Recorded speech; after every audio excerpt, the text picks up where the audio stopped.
The Liquor Booth is your home for a huge selection of beer, wine, and spirits. The Liquor Booth has 2 locations in Quincy, 3520 Broadway and 1500 North 12th Street. The Liquor Booth, where it's always happy hour.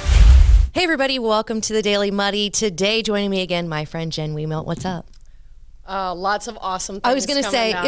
if you say not a lot, I'm going to call you a liar because you have so much going on. Yep. Not to mention, you just went the Dogwood Parade last weekend, of course. The turnout you had was amazing. Oh I was my gosh. so proud of you guys. Our Ulmus family is absolutely amazing. And you want to talk about 100% buy-in? Yeah. Our families are 100% bought in. And the showing at the Dogwood, all the kids dressing up and really showing the public who we are and representing us well was just, it was awesome. It was. I was very proud of you guys. So keep up the good work. And speaking of keeping up the good work, your school year ends what? May 26th. Okay, May 26th. But the work doesn't end there, right? No. Okay. No. We are wrapping up our first year, and it's been just a wonderful ride. Yeah. You know, the feedback that we've gotten from the community and from our students and the results that we're seeing is just amazing. And so we had a request from the public to extend that into a summer program. Yay. So we are launching a summer program running from June 12th to August 11th this year. Okay. All right. Now, so what does the summer program entail? And I guess what brought it on? What is it? Okay. So there's a need for daycare in Quincy. You know, the last 3 years have really put a tax on our daycare systems here in town. And so that was the call. And the other request was, you know, we have kids that are coming into school that are 2 and 3 years behind in certain areas. So, you know, instead of, you know, losing more over a summer, right? Let's get them engaged, even if it's on a half a day basis. So that's what initiated the launch of this. So we say it's cooler than daycare, but not as strict as summer school. There you go. Yeah. So we'll do a lot based on our classical roots. So we'll still present history timeline, teach the kids sign language. We'll do a lot more with art and music. We'll do period appropriate dance. So they'll learn some folk dance and some ballroom dance and some shuffles. We'll do a lot of projects. So one of our very first projects is we're building Da Vinci's catapults. And then having a competition with it. So, fun. Yeah, lots of just really hands-on fun stuff. We'll have math games. We'll do Lego competitions. Lots and lots and lots of reading. We're seeing a lot of our kids come to us, you know, a couple years behind in reading. Yeah. And let's just get them that extra practice and just expose them to reading. And we'll do different competitions with reading too, so they can win different prizes. So it's just a really fun way to keep them engaged. There's a half a day enrollment and a full day enrollment. So for working parents, 8 to 5, doors open a half an hour before and stay open half an hour later. Okay. And then the half a day enrollment is 8 to 11. So for those parents that still want their kids to have the freedom of summer, absolutely. Perfect. But let's get them up, get them engaged in the morning, give them some interactive fun. Exactly. Yeah, absolutely. Exactly. And one of the questions I had, because I saw this on Facebook not too long ago, and I was like, oh my gosh, this is so awesome. Is it open to the public, or is it just Ulmus students? No, it's open to the public. Okay. And actually, you know, because it's, you know, we're not restricted by our lesson plans and our objectives that we're trying to meet. We can kind of let the kids lead us where they want to learn. And so it's a great way for them to engage no matter where they go to school. Okay. You know, it just kind of fills in. And a lot of times throughout the school year, a lot of schools don't have time for all the arts and the music and things like that, where, I mean, that's so great for their development and their brains. And so, very important. Regardless of where they go to school, get them in here, let them experience some fun educational activities, and take it to wherever they go to school. Yep. Because, and I'm, you know, daycare, I know a lot of childcare, even if it's centers, it is like their hands are almost tied with activities and field trips. And so it's kind of like, well, I want my kid to have a fun summer, like you said, but I still do want them to create connections. Mm-hmm. And I mean, I guess, they still should be learning something, even if it's just interpersonal kind of stuff, right? Yeah. I mean, even art, you know, this year, during our school year, we did an art lesson where we put the canvas up underneath of a table and then let the kids paint like Michelangelo. Oh, cool. I mean, that kind of stuff is super fun. It's not, hard for the kids to engage in. Yeah. And it could take them the entire morning or a couple of mornings to do. Yeah. Who cares? Yeah. Like, let them just have fun and take that with them. And, they're going to learn how difficult that process was and, see what their peers are doing. Yeah. So lots of really cool stuff. We do work a lot with just manners too for the kids. It is incredible that just teaching the kids that, how much happier they are. 100%. Yep. Yeah, like even the structure. And I think, having just somebody there, because summer is one of those, I mean, we all love summer, but it is one of those times where kids seem to kind of regress a little bit in all areas. And it's not from lack of parenting. It's not from lack of, maybe a little lack of structure, but it's supposed to be like that, give them kind of a break. But if you can if you can add in some of that just to keep them from, going back, too far. Yeah, I love it. Okay. So, how much is something like this? Yeah, so we are asking parents to commit to the whole summer just so that we know how to staff it correctly. Yep. So half a day for the entire summer is $645. Okay. And like I said, from June 12th to August 11th, the 5 days a week. The only 2 days that we take off are July 3rd and 4th. Okay. So we're closed July 3rd and 4th. And then for the full day, it's $12.90 for the whole summer. Okay. So that breaks down to $15 a day for the half a day. Yeah. $30 a day for full. Yeah. Kudos to you. That's not enough for all you people, but we appreciate that because it is very expensive, but it's also worth it. Yeah. Right? Everything that you do for your kids, especially during the summer, is so awesome. Well, and here's the deal. With the economy being the way it is, there's families out there struggling that still have to go to work. So, doesn't it take away? I always think like my mom guilt takes away my mom guilt when I know that my kids are having a great time while I'm busy doing something else. Right. So. Right. Absolutely. And for those of us who work from home, you got to have somewhere for those kids to go because they will drive you insane. Absolutely. And they deserve it. They deserve a little bit of fun during their summer. So, Jen, as always, keep it up. I think what you guys are doing is amazing. And I love to kind of see the vortex that you're creating in Quincy. I know when we first started talking, there were so many questions and there were unfortunately a lot of naysayers, but I think it's because nobody really knew what you guys had going for you. And the buy-in that you're experiencing, as well as when I see what you guys are doing on Facebook, having the guy come in and talk about mushrooms, having the different career people come in and talk on Friday, it's just so neat and so different, and I love what you guys are doing. So keep it up. I got to tell you just a really quick story too. We have kids that are interested in different things.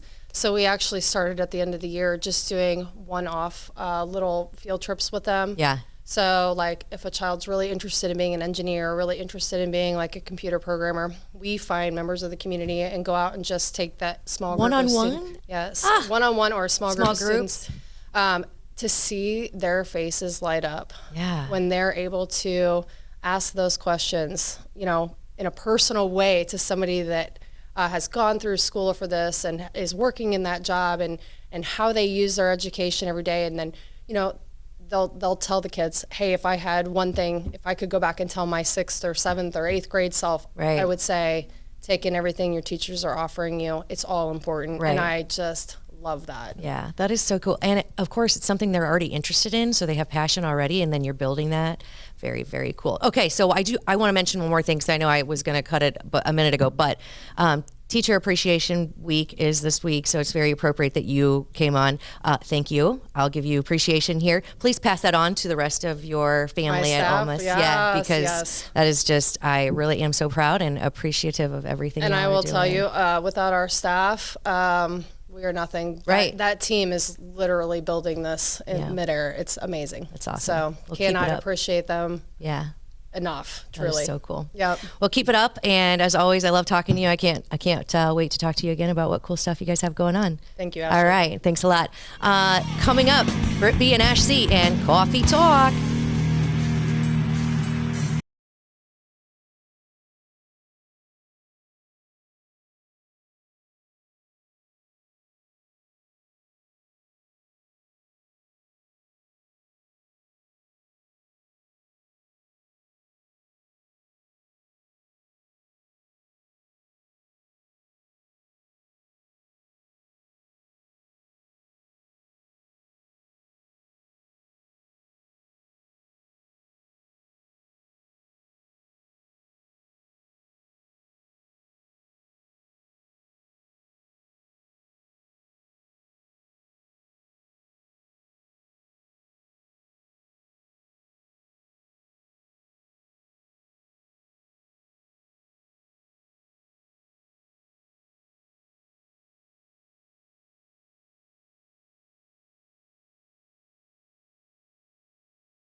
And welcome back. It is Britt B and Ashley and Coffee Talk.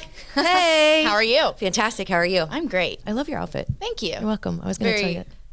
Muddy River Bohemian. It today. is. It's bohemian. It's springy. It's Muddy River. It's professional. It's like all of it. Sweet skirt. It's badass. It's awesome. Anyway, so you came in as Jen Wiemelt was leaving. Of course, Jen is with Ulmus Academy, and we were talking about, of course, how awesome they are. I mean, they're just doing great things, and of course, it's Teacher Appreciation Week. Yeah. And of course, we all know and love teachers. And we were just talking. I don't think I could do it.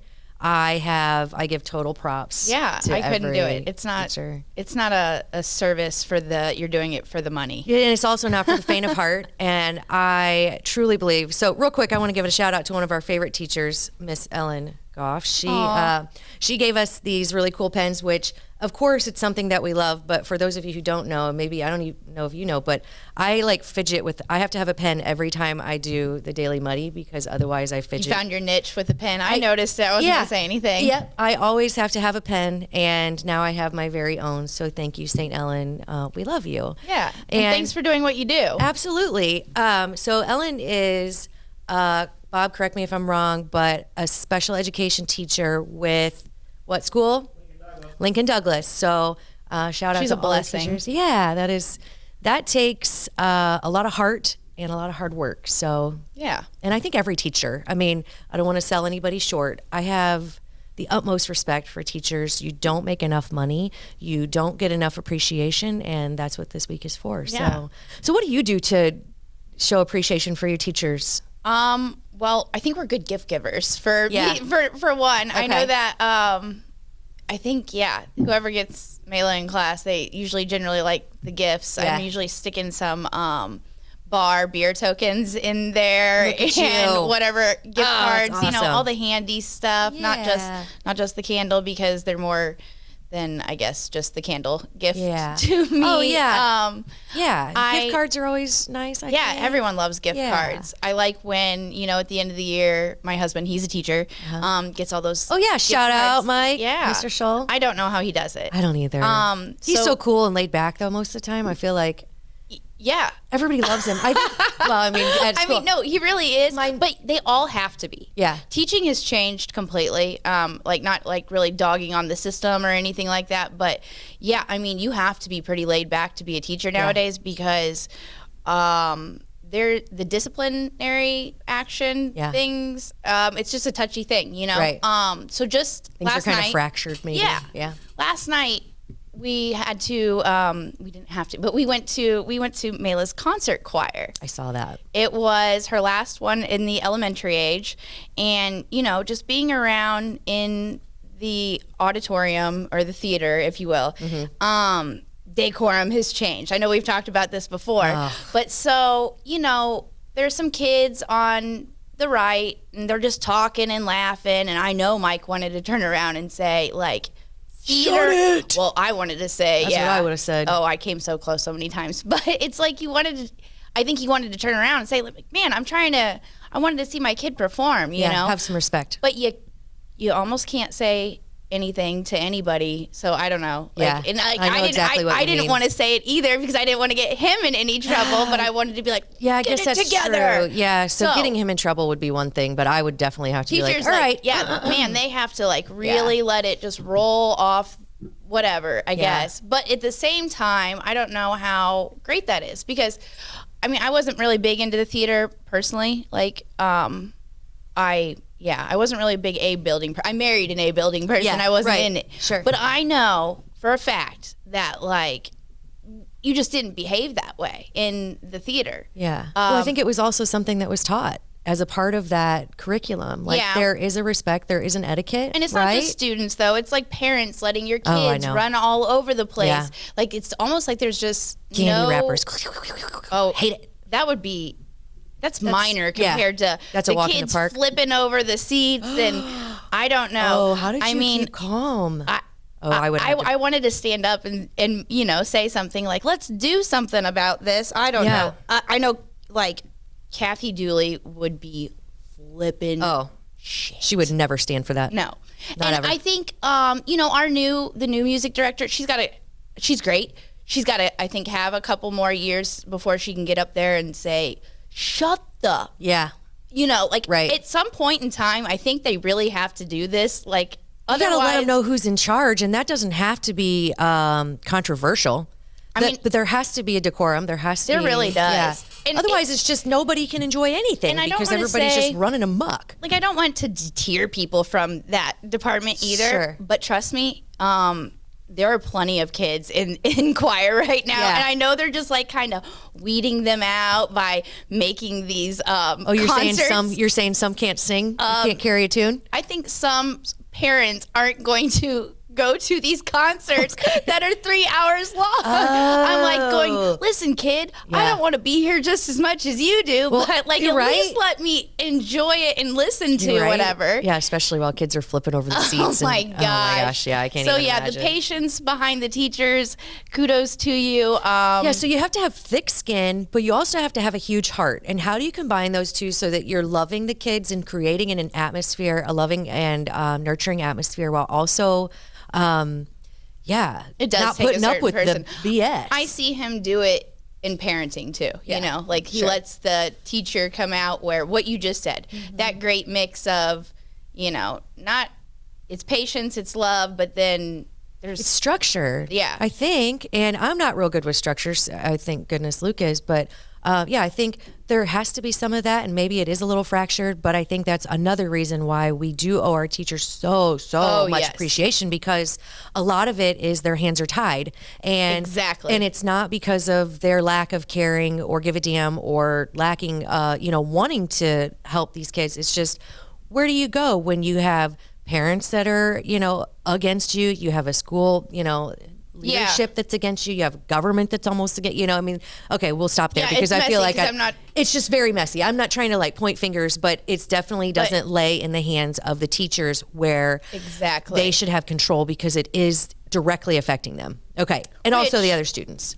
But that reminds me of like, I guess my favorite teachers, like they had, oh my gosh, I have so many favorite teachers. I went to school where I went to St. Mary's School. So it's now you did? Yeah. Kindergarten that's where I went to PSR. Kindergarten through 8th grade year. Okay. So like Mayla thinks she kind of has it bad now, where she's in the same class all the time with the same kids. I'm like, try for 9 years as opposed to the 4 years that you've had or whatever. Right.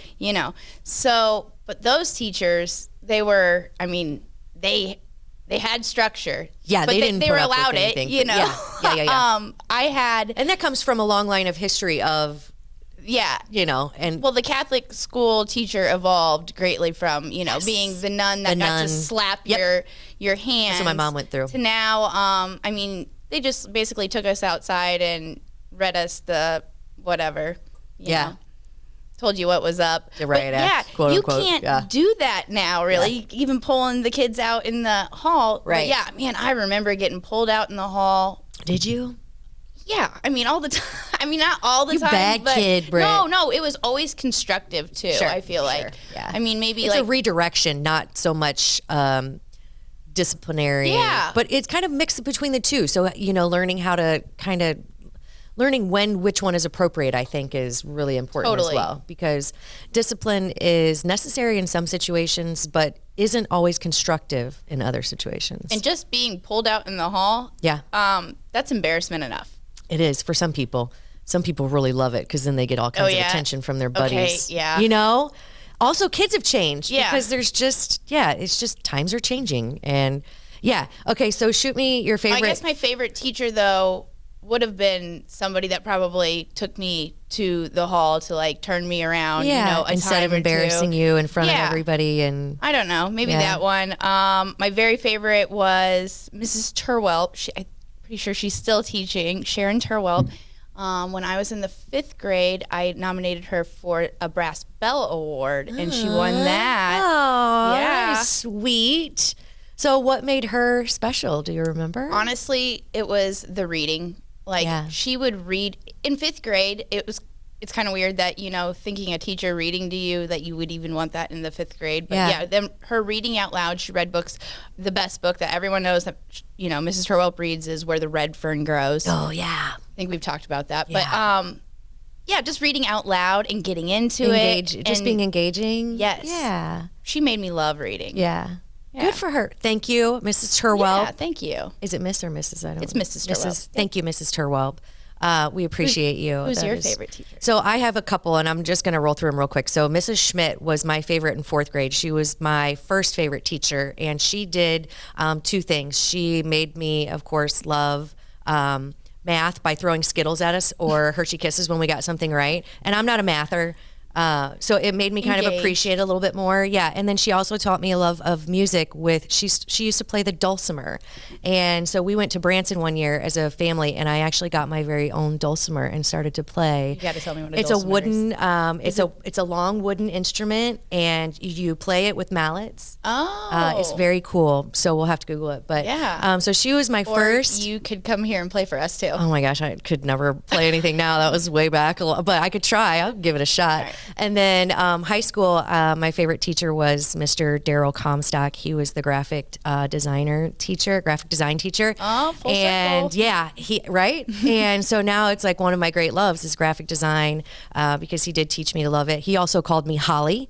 So Mr. Comstock, if you're out there, Holly says, hey, and you were one of the greatest. It's also where I met Luke. Really? So, yeah. Yeah, it just was. Did he call you Holly like for fun, or did he? I think it started as he couldn't remember my name because he said I looked like a Holly. But then throughout the year, and then I had him for a block class, and a block class was 2 hours. So I had him one hour 1 year, and then the following year I took the same class and had him for 2 hours. So then we just became buddies, and it was Holly and Mr. Comstock. So. I don't expect teachers to like remember everyone's name, especially like I guess at the high school or especially at the college level. Yeah. But I do remember, and maybe that's why, like at St. Mary's, they knew my name, so that just the community, connection. kind of like what we're talking about with Ulmus. But I know that like. Yeah, not everyone remembers your name, and I remember an instance in high school. I went to both the high schools, both Q&D and QHS. And at Q&D, I thought, like, that is a place where everyone should smaller class know sizes, your name. Smaller school, yeah. Man, there was a teacher that could never remember my name, and she'd call me Bridget all the time. So she'd say Bridget. She did not look like a Bridget. I don't know, but That's so funny. I finally I do like that name though. I called her Mrs. Moose. And I won't say what her real name was. But she knows who she everyone is. knows who she is. Okay. All right. I was like, listen, Mrs. Moose. Yeah. And but it's kind of funny. Yeah. You wouldn't have thought that the person that you didn't remember is talking about you 20 years later on right? the news. I know. Isn't that funny? So just real quick, because I didn't have a Mrs. Moose, but I had a Mr. Walton, who I do love, and Mrs. Walton. They were both teachers in the Quincy Public Schools. And Mr. Walton he sticks out in my memory to this day. He's one of the first teachers to ever point out a gray hair on my head. I was embarrassed, but he had so many more gray hairs that I just flipped it back on him. So it was all in good fun. It did. It's just memorable. Yeah. What you like, it's crazy what you remember, isn't it? Oh, it is. And then, so one more favorite teacher, and this was in college. Of course, I went to Quincy University for anybody who didn't know or cares. And that was Dr. Maglieri, and he has since passed, so may he rest in peace. But he taught a marketing course, and not only was he had genuine love for his students and had a huge passion for business and marketing, as a whole. And he went through this like simulation with us where we got to pick celebrities to endorse our products. And we went through, it was like a whole computerized simulation. So it was really, really cool to get to see the impact of every decision you made as a marketing director or leader on your company. So we each had our own company. So and we got to, Huh? Who was yours? So it was a shoe company, and we tried to get Michael Jordan, but couldn't because he was too expensive. So I think we went on Oprah, and Oprah was like...